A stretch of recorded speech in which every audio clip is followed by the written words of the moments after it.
Pero bago tayo magpatuloy ay pakilike ang ating video. Ganun din ang subscribe button, pati na rin ang bell icon para lagi kayong updated sa mga parating ko pang mga uploads.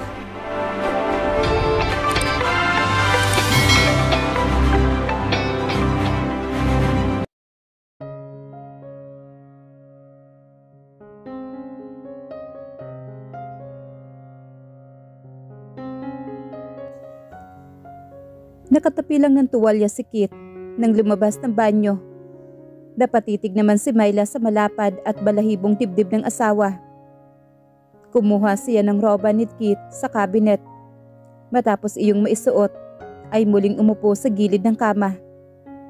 Inapuhap ang bote ng alak sa side table at nagsalin sa kupita. Muling uminom. Nakikiramdam na napalunok naman si Myla. Wala yatang balak si Kit na sipingan siya. Iniiwasan ba nitong magtalik sila? O wala na lamang pananabik para kay Kit na kunin ang isang bagay na nakuha na nito sa kaparaanang siya pa mismo ang nagplano? Pero ibang kaso naman iyon. Kinuha ni Kit ang pagkababae niya na wala ito sa sarili. Udyok ng gamot at hindi udyok ng damdamin. Inangkin siya nito nang hindi kasama ang kamalayan. Ngayong nasa katinuan ang isip ni Kit, ganoon ba siya ka-unattractive dito para hindi nito pagnasaan? Talaga bang walang damdamin si Kit para sa kanya? Pumitlag naman ang puso ni Myla ng balingan siya nito ng tingin. Bahagya na itong namumula. Ilang saglit din siyang tinitigan ni Kit bago ito nagsalita. May idea ka ba kung ano ang posibleng kahinatnan ng ginawa mo? Wala siya na isagot agad dito. Oo, parang may nagbubulong na mga kanyang mga dapat gawin na ikinatatakot niya. Pero hindi niya lubusang matukoy kung ano iyon. Nang hindi siya sumagot, naniningkit ang mga matang nagpatuloy si Kit. Alam mo bang winasak mo ang kinabukasan namin dalawa ni Cecil? Sumbat nito sa tunong punong-puno ng paninisi. Hindi ko sasabing buhay. Dahil hindi pa naman siguro katapusan ng mundo. Para sa amin ang nangyaring ito. Pwede pa naman siguro kaming makarecover. Later on. Mula sa kahinapyusang ibinigay mo sa amin. Napabuntong hininga muna ito sa kanagpatuloy. Siya. Kahit papaano'y malaki ang pag-asa. Napaka makapagsimulang muli. Lumigaya pa rin. Pag nakalimot na. Napaghihilom daw ng panahon ang anumang sugat. Siguro nga ay ganoon. At least, I hope so. Karapatan niyang lumigaya. At may pagkakataon pa siya. Umiling-iling naman si Kit. Pagkuway ngumisi. Lalong naningkit ang mga mata ng titigan nito si Myla.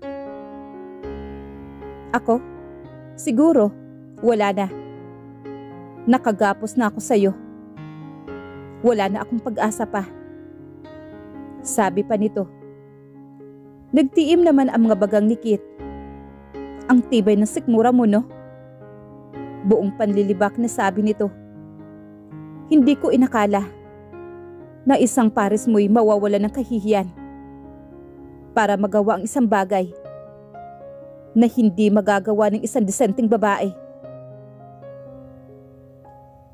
Kanina pa parang sinasampal sa pisngi si Myla ang mga sinasabi ni Kit, pero ang huling sinabi nito ay nag-iwan ng malalim na sugat sa damdamin niya. Makirot at masakit. Napakasakit. Gusto niyang gumanti. Isigaw ang pagtutol. Hindi siya ganoon. Hindi kailanman. Disente siyang babae. Nakapag-aral at galing sa isang mabuting pamilya. Iginagalang siya sa establishmentong pinapasukan niya. Maraming may sinasabing mga lalaki ang nagkakagusto sa kanya. Kung tutuusin, ay malaki ang kalamangan kay Kit, lalo na sa aspeto ng kabuhayan. Nagtagis naman ang kanyang mga bagang at buong higpit na kumuyom ang kanyang mga palad. Nagsimulang maghapdi ang kanyang mga mata. Alam niyang pinagmamasdan siya ni Kit at naghihintay ng sasabihin niya. Huminga siya na malalim upang paluwagin ang paninikip ng kanyang dibdib. Naiintindihan kita. Hindi siya tumingin kay Kit. Alam kong malaking kasalanan ang nagawa ko sa inyo ni Cecil. Umapuhap siya ng sasabihin pa. Sasabihin ba niyang pinagsisisihan niya ang lahat? Hindi. Sabi naman ng utak niya. Paano niya pagsisisihan ang isang bagay na ginusto niya? Na kung hindi dahil doon, ay hindi sana niya mapapangasawa si Kit. Ano ang sasabihin niya? Sasabihin niya ang totoo. Iyon lamang ang nararapat. Napalunok naman si Myla. Siguro nga, nawalan ako ng kahihiyan. Kaya ako nagawa yun. Hindi kita masisisi kung bumaba man ang pagtingin mo sa akin, Kit. Muling napalunok naman si Myla. Pero sa maniwalat ka't hindi, nagawa ko yun dahil mahal kita. Mahal na mahal kita.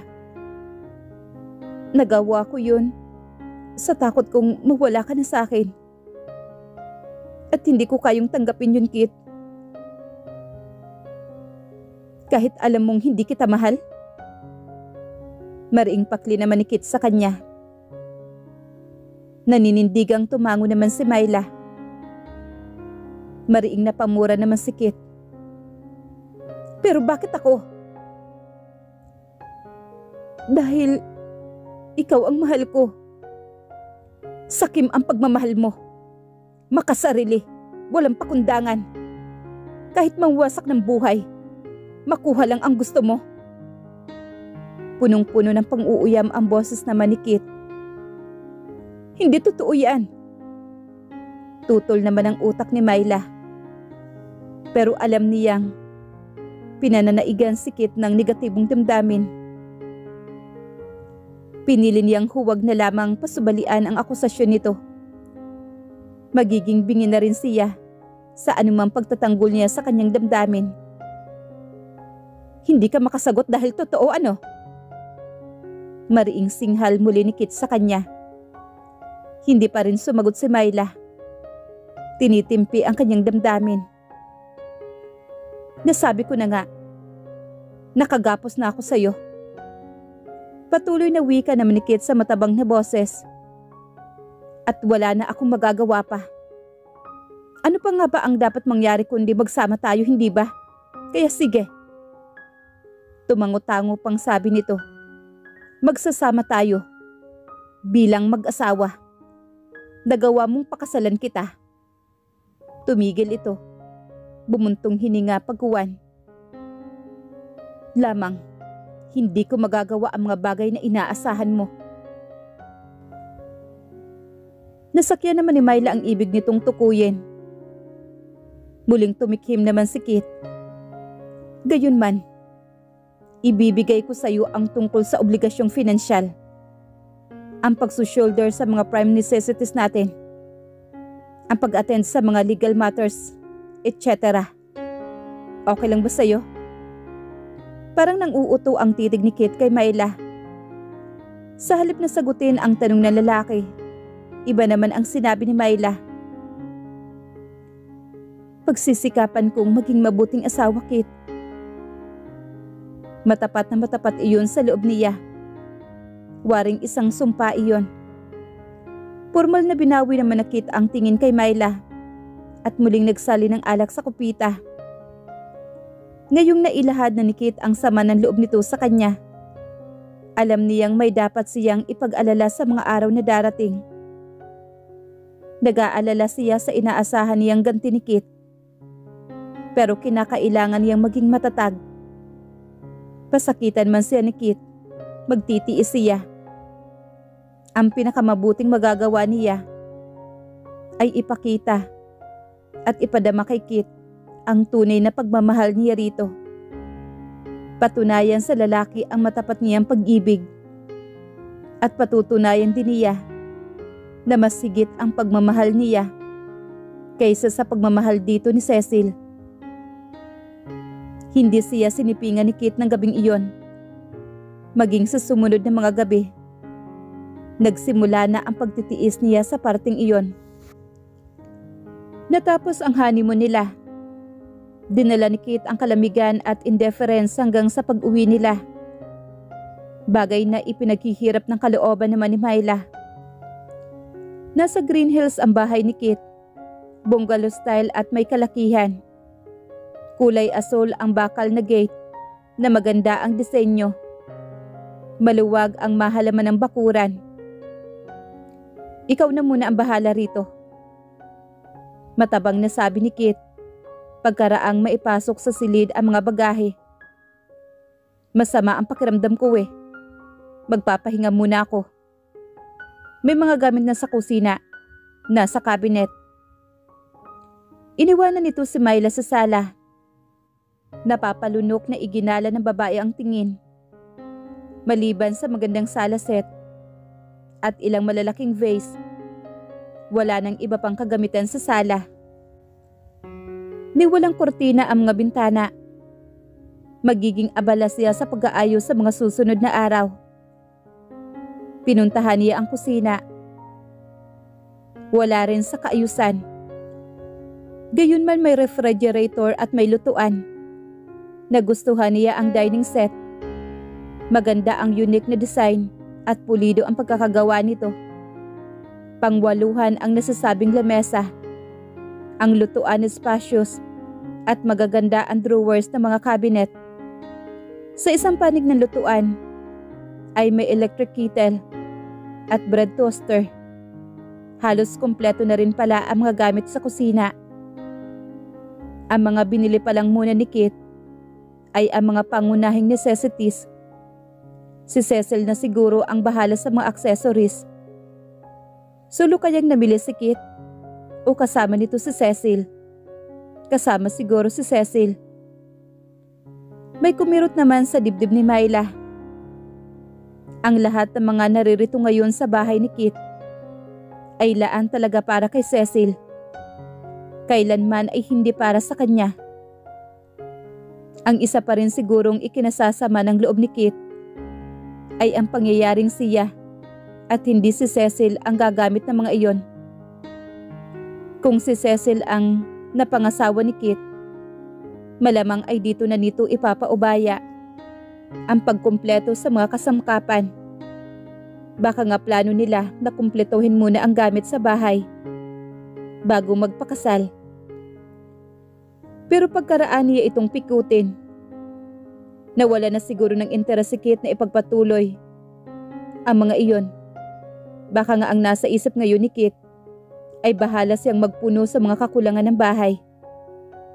Tutal naman ay halos kumpleto na ito sa mga pangunahing pangangailangan. Kung gusto niyang bumili, bahala siya. Naalala niya ang sinabi ni Kit na may mga gamit na sa loob ng cabinet. Ano kaya ang mga iyon? Lumapit si Myla sa lutuan at binuksan ang drawer. Ang nakita niya ay ang mga kahon sa tableware. Ang gaganda. Ang cute na mga baso. May paghangang nasabi ni Myla sa sarili. Si Cecil siguro ang pumili ng mga iyon. Matamlay niyang isanara ang drawer. Sumirit sa isip ni Myla ang kakainin nila sa hapunan. Kinakabahan siyang bigla. Paano nga pala ang hapunan nila? Hindi siya marunong magluto. Napalunok si Myla. Ano na lang ang sasabihin ni Kit? Umpisang-umpisa pa lang, may maisusumbat na ito sa kanya. Para na niyang naririnig ang sarkastikong sasabihin ni Kit. Ang lakas ng loob mong mamikot, wala ka naman palang kaalam-alam. Magsasaing lang, hindi ka pa marunong. Anong ipapakain mo sa akin?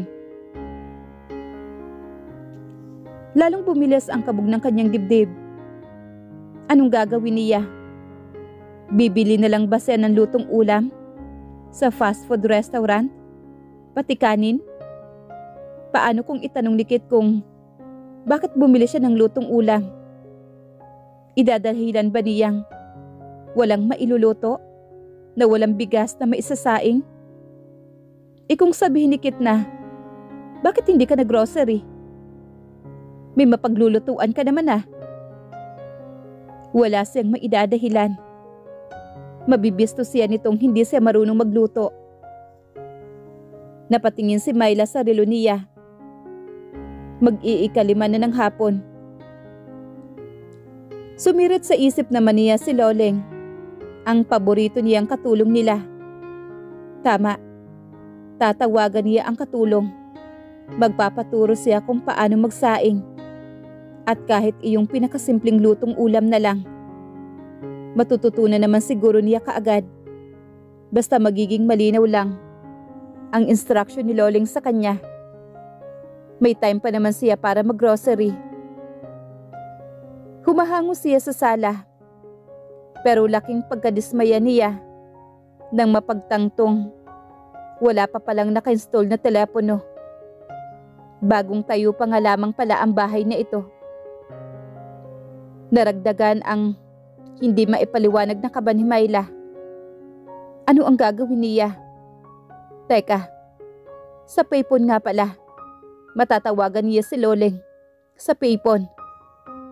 Nabuhayan naman ng loob si Myla. Mag-grocery siya at tatawagan niya si Loleng para may payphone naman sa supermarket. Pinuntahan niya si Kit. Sinilip sa siwang na pintuan. Nakahiga ito. Nakadilat at nakatingin sa kisame. Parang may malalim na iniisip. Saglit siyang nagdalawang loob bago tumikhim bilang pagpaparamdam. Marahan siyang nilingon ni Kit. Ang mga mata nito ay nagtatanong. Anong gusto mo? Sasaglit lang ako sa grocery. Pagpapaalam niya rito. Gagamitin ko ang kotse mo. Saglit siyang tinitigan ni Kit. Bago ito marahang tumango. Kunot noo. Pagguway ibinalik ang tingin sa kisame. Hindi pa man ay nakaramdam na siya ng awa sa sarili. Pero nanaig pa rin ang fighting spirit niya. I will survive. Konsula naman niya sa kanyang sarili. Lahat ng paraan ay gagawin niya. Pinasok niya ang sitwasyong ito. Lalabasan niya ito. Ginusto niya ito. Sa grocery naman pagkaraang idayal ang numero ng telepono ng bahay nila. Natiten siya naghihintay. Hello? Tiyempong naman si Loleng ang nakasagot. Naibsan ang dinadala niya sa dibdib dahil sa nakakatuwang punto ng katulong. Ang ate Myla mo ito, Loleng. Ay ate Myla, bakit po? Loleng, paano bang magsaing? Pakiramdam ni Myla lihim na natawa si Loleng sa kanya. Rice cooker ba ang gamit niyo ate? Ewan ko, wala akong nakikitang rice cooker. Ang mayroon lang dito gas tube. Detalyadong itinuro naman ni Loleng ang paraan ng pagsasaing. Pero mas convenient kapag rice cooker ate. Madali at mabilis pa. Kinonsidera naman iyon ni Myla. Bakit nga ba hindi? Maituturo pa ng bibilhan niya ang tamang paggamit niyon. Loleng, turuan mo ko kahit yung pinakasimpleng luto. Yung madali lang lutuin. Parang nag-iisip naman muna si Loleng. Huwag ka na magluto ate. Baka kapusin ka na ng oras sa hapunan. Bumili ka na lang ng dilatang ulam. Iinit mo lang yun ate. Ready to eat na. May chicken adobo, mechado, minodo, at lechong paksiw. Iinit lang ha? Paninigurado naman ni Myla. Oo ate, tapos bumili ka na ng cookbook. Sounds advice, Sa loob naman ni Myla. Oo, Loleng. Bibili ako. Sige. Kung gusto mo, ate, pupunta ako dyan sa inyo. Tuturuan kita para mas madali kang matuto. Pahabol na uwi ka naman ito. Pinag-iisipan din naman iyon ni Myla. Bakit nga ba hindi? Pero agad ding sumirit sa isip niya ang maaaring isipin ni Kit. Baka hindi mabutihin ng asawa ang ganoon. Mainam na iyong matuto siya sa sariling sikap. Hindi bali na lang, Loleng. Thank you na lang. Gusto ko rin naman yung matuto ako nang walang nagtuturo. Para hindi ako maging dependent. Maraming salamat uli ha. Sige. Sige ate, bye-bye. Sa pakinig ni Myla, waring may pag-alala sa timbre ng boses naman ni Loleng. Bukod sa mga dilata na iminungkahi ni Loleng sa kanya, bumili na rin si Myla ng iba pang mga pangangailangan nila. Bibigyan niya ng top priority ang pag-aaral sa pagluluto. Naniniwala kasi siya sa kasabihang, the best way to a man's heart is through his stomach. Umuwi siyang magaan ng pakiramdam. Lingid sa kanyang kaalaman. Nakadungaw sa bintana si Kit at pinagmamasdan siya habang pumapasok sa gate. Ano kaya ang ipakakain nito sa akin? Sa loob-loob naman ng lalaki. Kung hindi ko pa alam, nakain tulog lang ito sa kanila. Aber, tingnan ko nga kung alam mo. Pagbutihin mo lang. At kung hindi, kakainin mo mag-isa kung anuman ang iluluto mo. That's is. Kung makakain mo ang sarili mong luto, hinding-hindi ka makaka-score sa akin. Magdudusa ka lang. Kung hindi ka makakapagtiis, humiwalay ka. Bumalik sa kama ang lalaki at muling nahiga. Binalikan niya sa alaala ang laman ng isip niya kanina pa. Si Cecil.